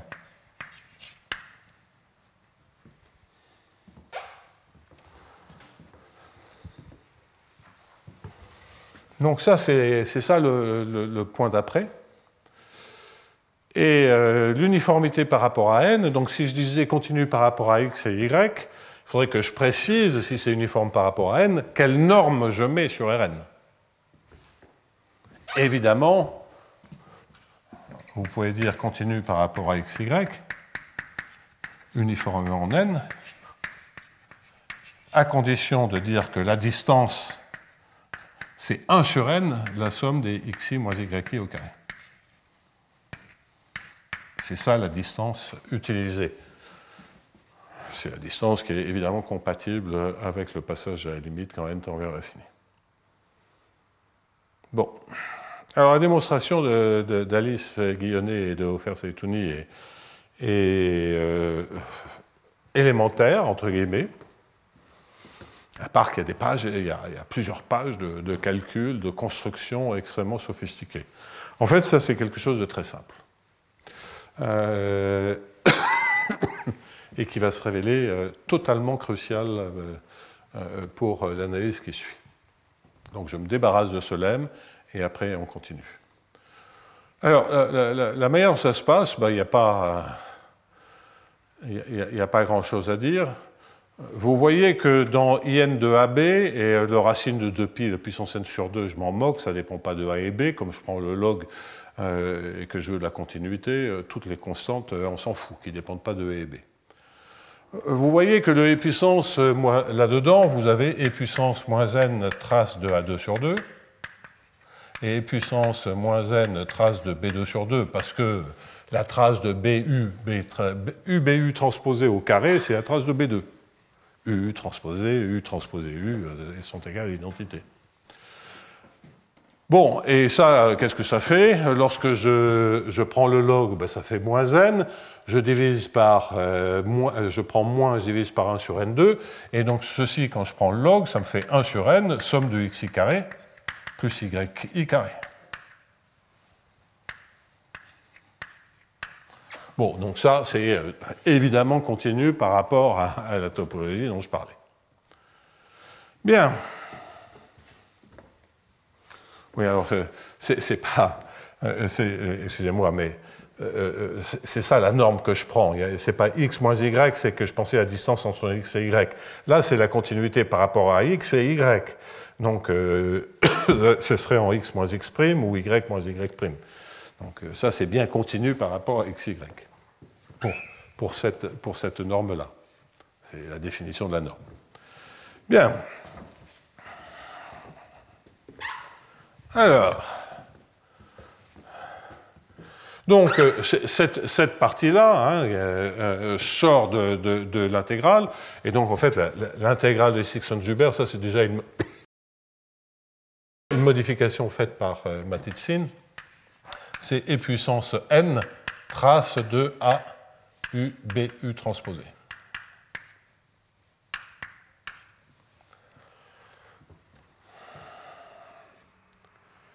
Et puis c'est ça dont je veux démontrer la continuité par rapport à disons, A. Évidemment, ceci est symétrique en A et B.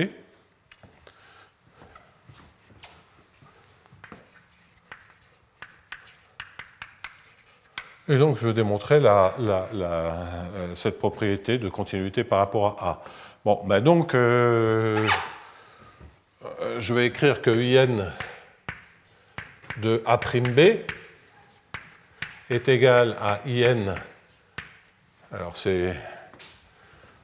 c'est mon nouveau, je l'appelle JN, celui-là. JN de A'B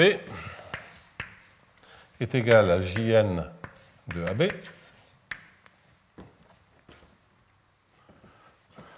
Bon. Multiplié par quoi? Ça ne va pas du tout, c'est ce que je suis en train de dire. Donc, c'est l'intégrale de E puissance. Je force A là-dedans. Donc, N trace de AUB U transposé. Évidemment, je dois corriger trace de A' moins A U B U transposé. Bon.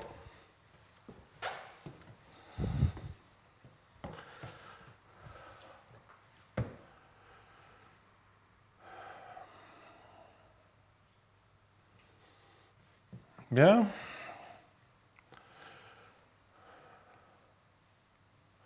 OK.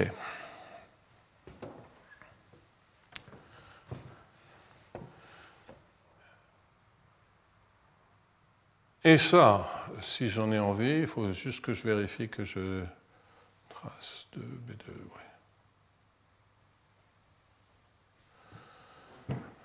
Ouais. OK. Bon, alors il y a différentes couches. Et je vais regarder la continuité par rapport à A, parce qu'on a vraiment à manquer de temps, en supposant que B est borné. En d'autres termes, qu'est-ce que ça veut dire? C'est en supposant que les YJ sont tous majorés par C. Après, il faudra faire, et je m'en dispenserai vu le manque de temps, il y a une étape supplémentaire qui est de regarder quel coût ça a, la troncature.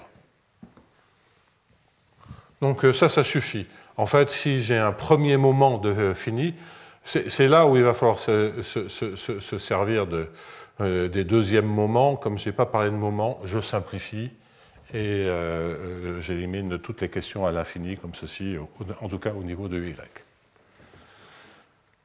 Bon, alors donc, ça c'est la quantité qui m'intéresse, dont l'intégrale me donne le J.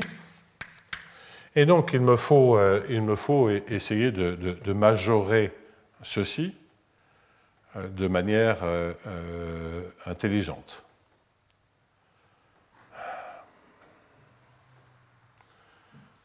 Alors, fondamentalement, qu'est-ce qui se passe là-dedans?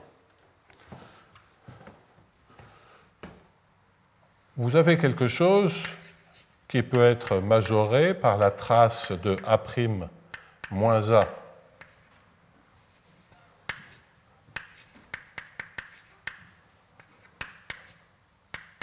U transposé. Je vais l'élever au carré, 1,5. Cauchy-Schwarz. Trace de... et puis là, je vais mettre trace de B2, 1,5. Donc c'est l'exponentielle de tout ça. Ça, j'y touche plus, c'est quelque chose que je contrôle. Qui est d'ordre n, mais c'est pas très grave. Hein, parce que chacune des valeurs propres sont majorées par une constante. Bon, j'ai ce qu'il faut. Si je n'avais pas les bornes, là, ça se dégrade un peu, et donc il faut faire un tout petit peu attention à ça. Et donc, j'ai cette intégrale-là, et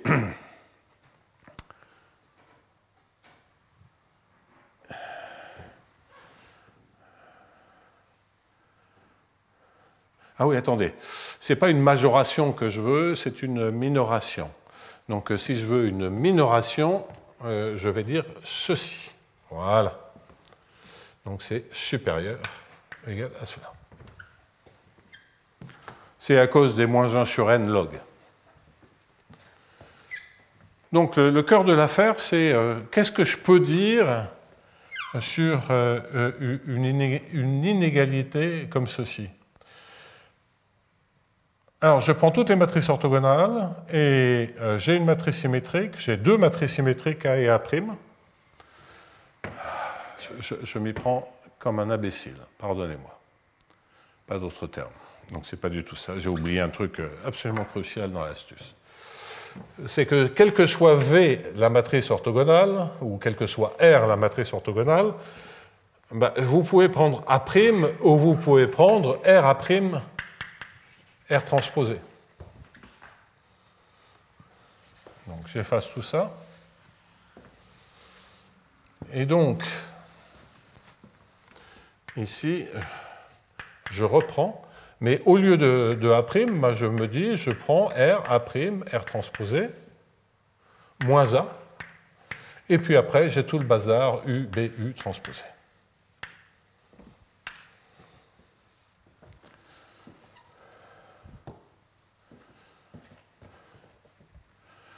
Donc après, vous refaites ce que j'avais commencé à faire avec Cauchy-Schwarz. Le UBU transposé, vous l'oubliez. Donc ça sort de l'intégrale et vous restez avec cette exponentielle de moins n, la trace au carré. Et maintenant, ce que je suis en train de dire, donc j'ai quelque chose qui est fondamentalement la minimisation, parce qu'avec la minimisation de la trace de RA', R transposé, moins R, moins A au carré.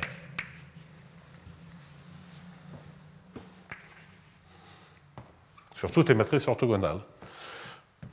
Donc, le facteur de continuité que je vais avoir lorsque B est borné de cette expression, il est là.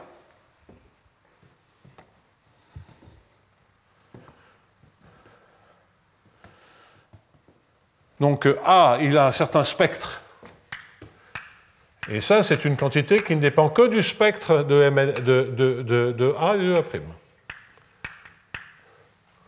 Bah oui, la trace au carré, vous la diagonalisez, vous diagonalisez A, et puis comme vous avez la minimisation sur R, bah, vous avez quelque chose qui ne dépend que de la... Et en fait, c'est une égalité dite de Hardy, hein, pour le réarrangement des matrices, et ce minimum-là, il est atteint par la somme de I égalant à n de xi moins x'I au carré,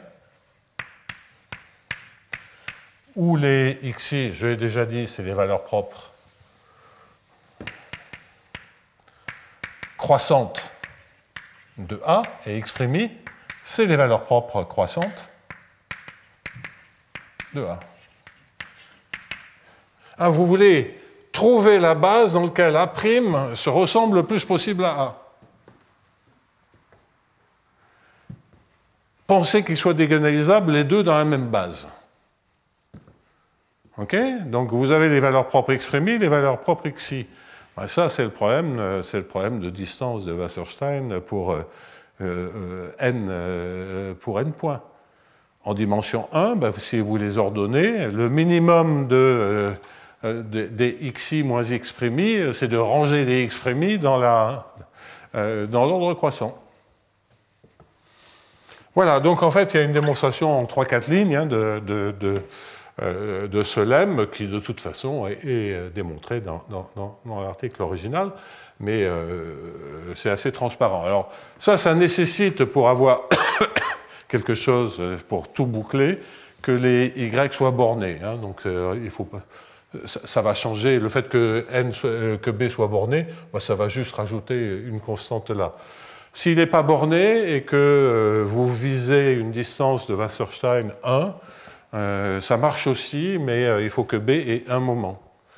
Et l'effet de troncature peut être majoré si vous avez un deuxième moment, c'est-à-dire si la somme des xi, ici des yj carré, est majorée par c fois n. Voilà, bon, c'est des inégalités relativement simples, directes, sur cette expression. Alors, quel est le rapport avec des solutions fondamentales, etc. J'en avais déjà un peu parlé, mais je vais peut-être le redire d'une autre manière, en oubliant tous les 1,5 qui viennent, ou 2 qui viennent de la formule de Ito. Je vais prendre 1,5 égale à 2 égale à 1, hein, donc on ne va pas s'embêter. De quoi part-on? On part de l'espace des matrices, disons, symétriques. Ça a un nom, mais je refuse d'employer des mots savants qui ne servent ici à rien. Je prends donc l'espace des matrices symétriques n croix n. Je rajoute du bruit là-dedans. Mais je le rajoute avec du bruit, ça veut dire du mouvement brownien, et je le rajoute avec un 1 sur racine de n.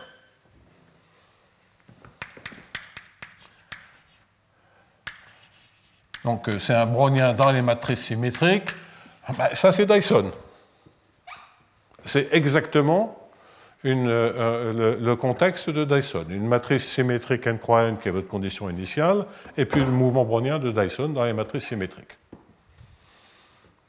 Là, qui dit mouvement brownien dit équation de la chaleur. L'équation de la chaleur qu'on est en train de regarder, c'est dφ sur dt moins 1 sur n, Laplace infini. Alors c'est bien 1 sur n parce qu'il y a un racine de 2 ici, mais bon, j'ai dit que 2 est égal à 1. Donc ça c'est l'équation de la chaleur, qui quelque part dit tout sur les matrices symétriques auxquelles on a rajouté un brownien. J'aurais juste le temps de vous indiquer en gros ce qui se passe, mais je trouve que ce point de vue est relativement intéressant. La solution fondamentale de cette équation, c'est e puissance moins n sur 2t, trace de a moins b au carré, sur 2pi, j'oublie le n, hein, le log n qui est un peu partout, 2pi t à la puissance n carré sur 2.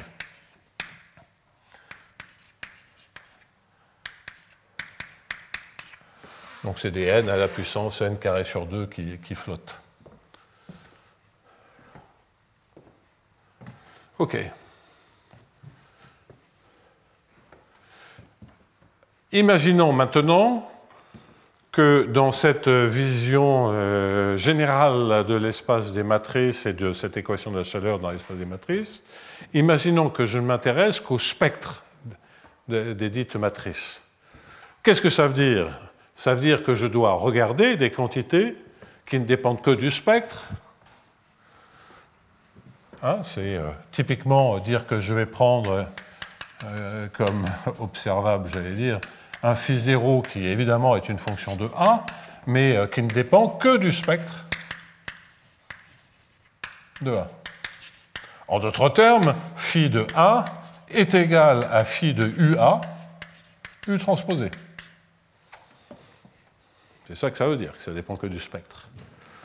Et donc, pour de telles fonctions, la solution fondamentale que vous voyez, c'est ça, mais ça veut dire que vous pouvez simplement regarder A moins UB U transposé.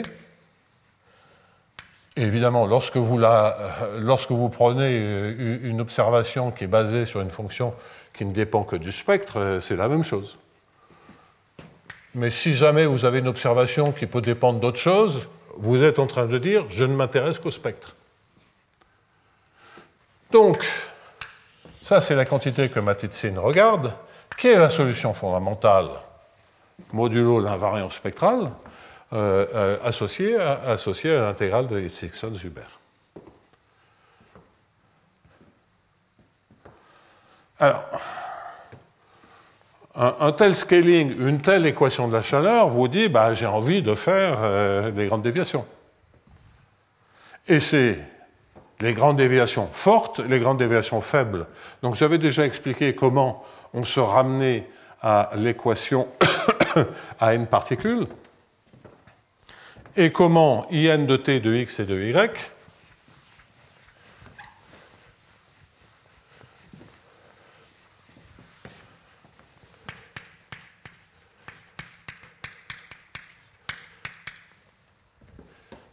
Et la solution de l'équation du sur dt moins 1 sur n Laplacien u moins somme sur i différente j avec un 1 sur n devant uxi divisé par xi moins xj égale à 0 dans ce que j'avais noté sigma, c'est-à-dire l'ensemble des x tel que x1 est plus petit que x2, etc., plus petit que xn. Donc ça, on a et tel que u soit égal à la masse de Dirac en 0. Et en fait, si vous regardez ceci, donc la correspondance que vous avez précise, c'est que in de t de xy, c'est ce qu'on avait vu, est égal à ce u-là, moins 2 fois l'entropie d'ordre n de y. Bon. Donc il y a ça c'est symétrique en xy, et là je casse la symétrie en fixant y. Et vous avez des formules comparables en échangeant x et y. Donc En de y, bah oui, c'est l'entropie comme d'habitude. Donc c'est moins 1,5 au niveau discret, somme de i différente j, de log de valeur absolue de xi moins xj. Donc ça, on l'avait déjà vu.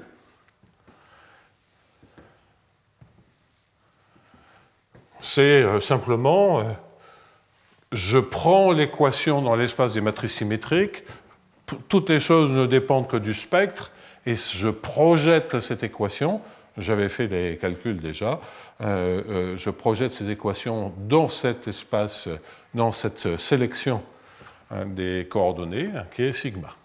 Bon. Et donc là, évidemment, on reconnaît l'équation de Fokker-Planck associée à l'évolution. Et donc, les grandes déviations, comme je l'ai expliqué en début de cours, c'est associé à une équation d'Hamilton-Jacobi, dont on a déjà analysé la convergence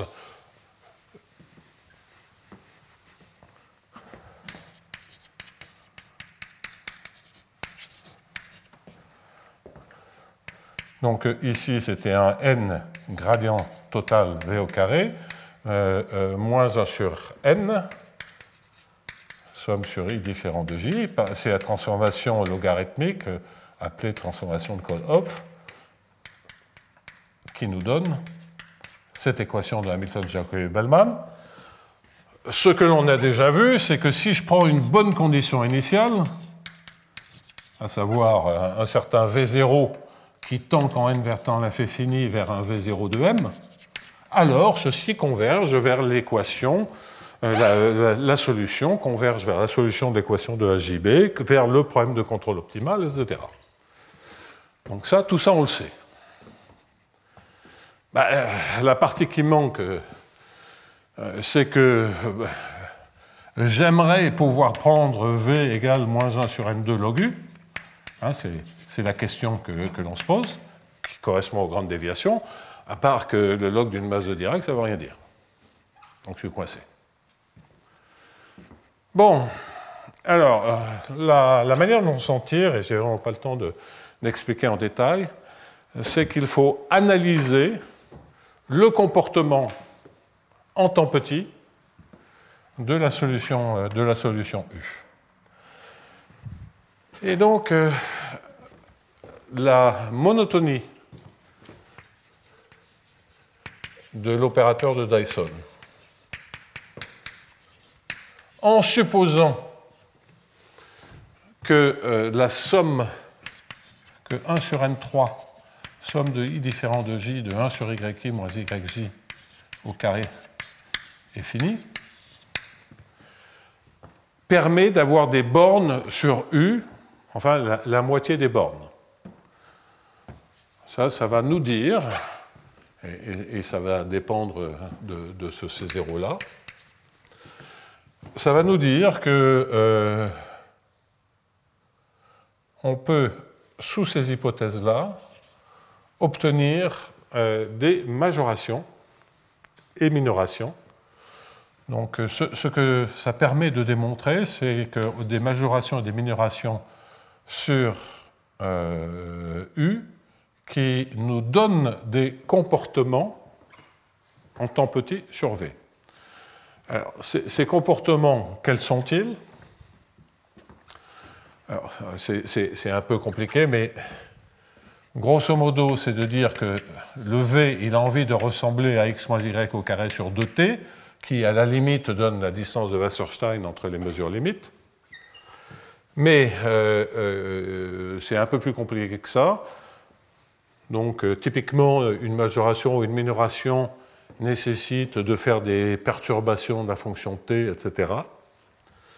Mais ce n'est pas très important, parce que le point essentiel est de dire que si je prends V, qui est la transformée, et que je regarde un V chapeau, V chapeau, ça sera une solution de cette équation-là.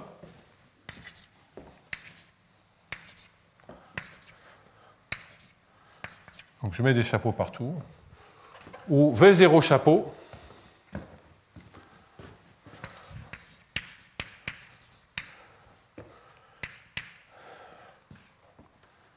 Ouais. Et V0 chapeau de x, c'est x moins y au carré sur 2 delta. OK. Donc ça va nous dire que V, à l'instant delta, ressemble à x moins y au carré. Donc, d'après le principe du maximum, V moins V chapeau.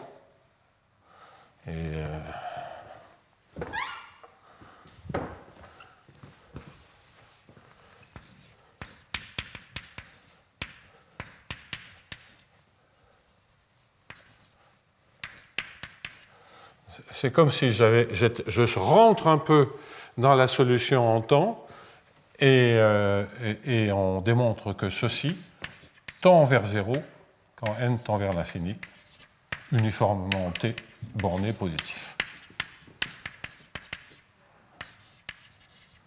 Et ça, c'est vrai quand n tend vers l'infini, puis delta tend vers 0. Donc, qu'est-ce que c'est? C'est d'obtenir des majorations et des minorations de la solution fondamentale avec quelque chose qui va ressembler, ça va être des variantes de x moins y au carré sur 2t, de sorte que je peux remplacer, je peux prendre une autre solution et comme à la fois le log de U et le V résout la même équation que V chapeau, hein, en dehors de la singularité en t égale à 0, le log de U il résout cette équation. Donc si en un temps j'arrive à faire en sorte que ça a le même comportement, les mêmes limites, eh bien la différence reste petite pour tout temps. Voilà, donc ça permet de s'en tirer et de montrer en fait que si on a cette borne qui entraîne que M1 est dans L3, hein, c'est ce qu'on a vu la semaine dernière, alors effectivement, moins 1 sur N2 log de IN de AB, c'est ça le théorème. Mais en revanche, je vais mettre ici, si E de M1 est fini, et alors que là, je suis en train de dire si M1 est dans L3, converge vers la solution continue de viscosité, la solution continue, solution de viscosité de dV sur dt, quand n tend vers l'infini.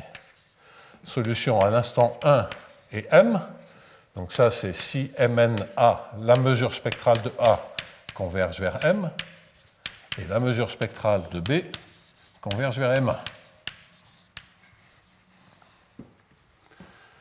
Donc, sous ces hypothèses-là, la conclusion, c'est que ici, ça converge vers V de 1 de M et de M1, avec dV sur dt, bon, bah, c'est toujours le même bazar, hein, dV sur dm au carré,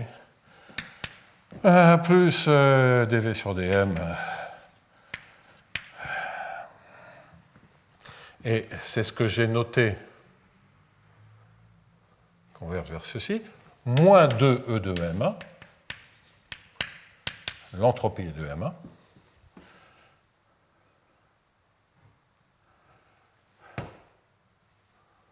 ouais. Et grâce à l'uniforme continuité, si j'ai la convergence lorsque l'entropie est finie,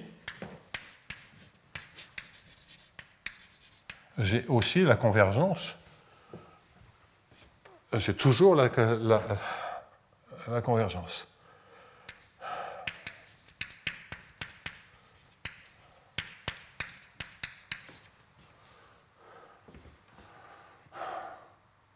Et ce truc-là, c'est ce que j'ai noté ce matin, le problème de cible. Hein, c'est IA en temps 1 de M et de M1. Si vous êtes en temps T, c'est le temps T.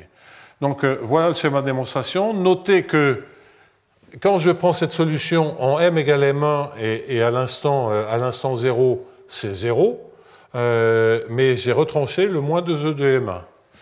Si l'entropie n'est pas finie, c'est pas clair ce que ça veut dire, ça. Pourtant, il y a une limite et on peut obtenir une caractérisation. C'est-à-dire que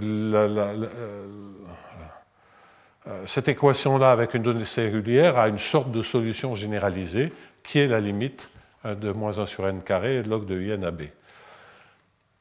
Alors, le fait que si on identifie la limite dans un certain nombre de cas, que ça soit dans L cube ou que ça soit avec l'entropie finie, on a, grâce au lemme de continuité qui est indépendant de tout ce que vous voulez, l'assurance que la convergence va encore marcher dans le premier cas simplement si l'entropie est finie, parce qu'on peut trouver une suite d'objets qui approchent un objet d'entropie finie avec des entropies qui sont convergentes et en étant des trucs qui sont dans L cube. C'est juste de la régularisation. Donc ça, pour les objets appréciés, j'ai la limite et il y a de la continuité uniforme par rapport à tout. Bon, voilà. Il y a encore plein de trucs à dire, mais j'ai plus le temps. Plein de trucs à dire, c'est que les bornes, on les obtient pas pour l'équation dont je parle, mais avec un bêta strictement plus petit que 1. Et on a déjà vu qu'il n'y avait pas de différence entre un bêta strictement plus petit que 1 et bêta égale à 1. Bon. Point trop d'infos, c'est trop long et il y a trop de petits trucs à vérifier. Mais voilà la structure, donc c'est le problème de cible qui sort. La normalisation de la constante, c'est pas 0, c'est moins 2 fois l'entropie de M1. Bon. Et un objet comme ceci, il a envie d'être symétrique en M et M1, ce qui n'a absolument rien d'évident. Mais ça, à nouveau, c'est toujours le jeu entre ces équations et l'entropie, qui revient toujours à une histoire de flot de gradient. Ouais, il est grand temps de m'arrêter. Désolé, une fois de plus, c'était pris par le temps. En plus, je ne vous ai absolument pas parlé de KPZ. Mais qu'est-ce que l'on retient? On retient tout ça. C'est qu'on a compris comment faire marcher au moins le problème de contrôle optimal de l'équation de Dyson, le plus simple que j'ai regardé. On a mis en place des objets dont on sent bien qu'ils ont une certaine robustesse. On a analysé l'équation de HJB associée et démontré l'existence et l'unicité d'une solution de viscosité, donc continue. On a démontré que c'était bien la limite pour le problème de grande déviation, c'est-à-dire pour cette équation-là, la limite quand n tend vers l'infini. À la fin, je vous ai évoqué la piste des grandes déviations un peu plus dures, sans toutes les hypothèses qui sont faites par Alice et Hofer. Et ça donne un paysage à peu près, que je crois, essentiellement complet de ce problème-là. Les extensions possibles sont des flots de gradients généraux, comme j'en ai parlé ce matin, ou des problèmes de contrôle optimal plus généraux. On ne peut pas faire n'importe quoi, quand même. Hein. C'est clair que le 1,5 de M alpha 2, vous pouvez avoir envie de changer le alpha carré. Eh bien, si vous changez le alpha carré et que vous remplacez le carré par une autre puissance, les puissances plus grandes que 2 marchent. Les puissances plus petites que 2, je ne sais pas. Donc, qu'est-ce que ça veut dire? Ça veut dire que sur ces problèmes de contrôle optimal, ce n'est pas tout à fait la fin, si on veut avoir des critères très généraux. Le critère quadratique est le plus naturel, donc ce n'est pas dramatique, mais quand même, en termes... Et je ne sais pas, parce que c'est au niveau de l'équation de la JB que ça coince. Donc, au niveau de l'équation de la JB, c'est remplacer le carré par des puissances plus petites que 2, ça marche. Plus grande que 2, on ne sait pas. Alors, plus grande que 2, c'est...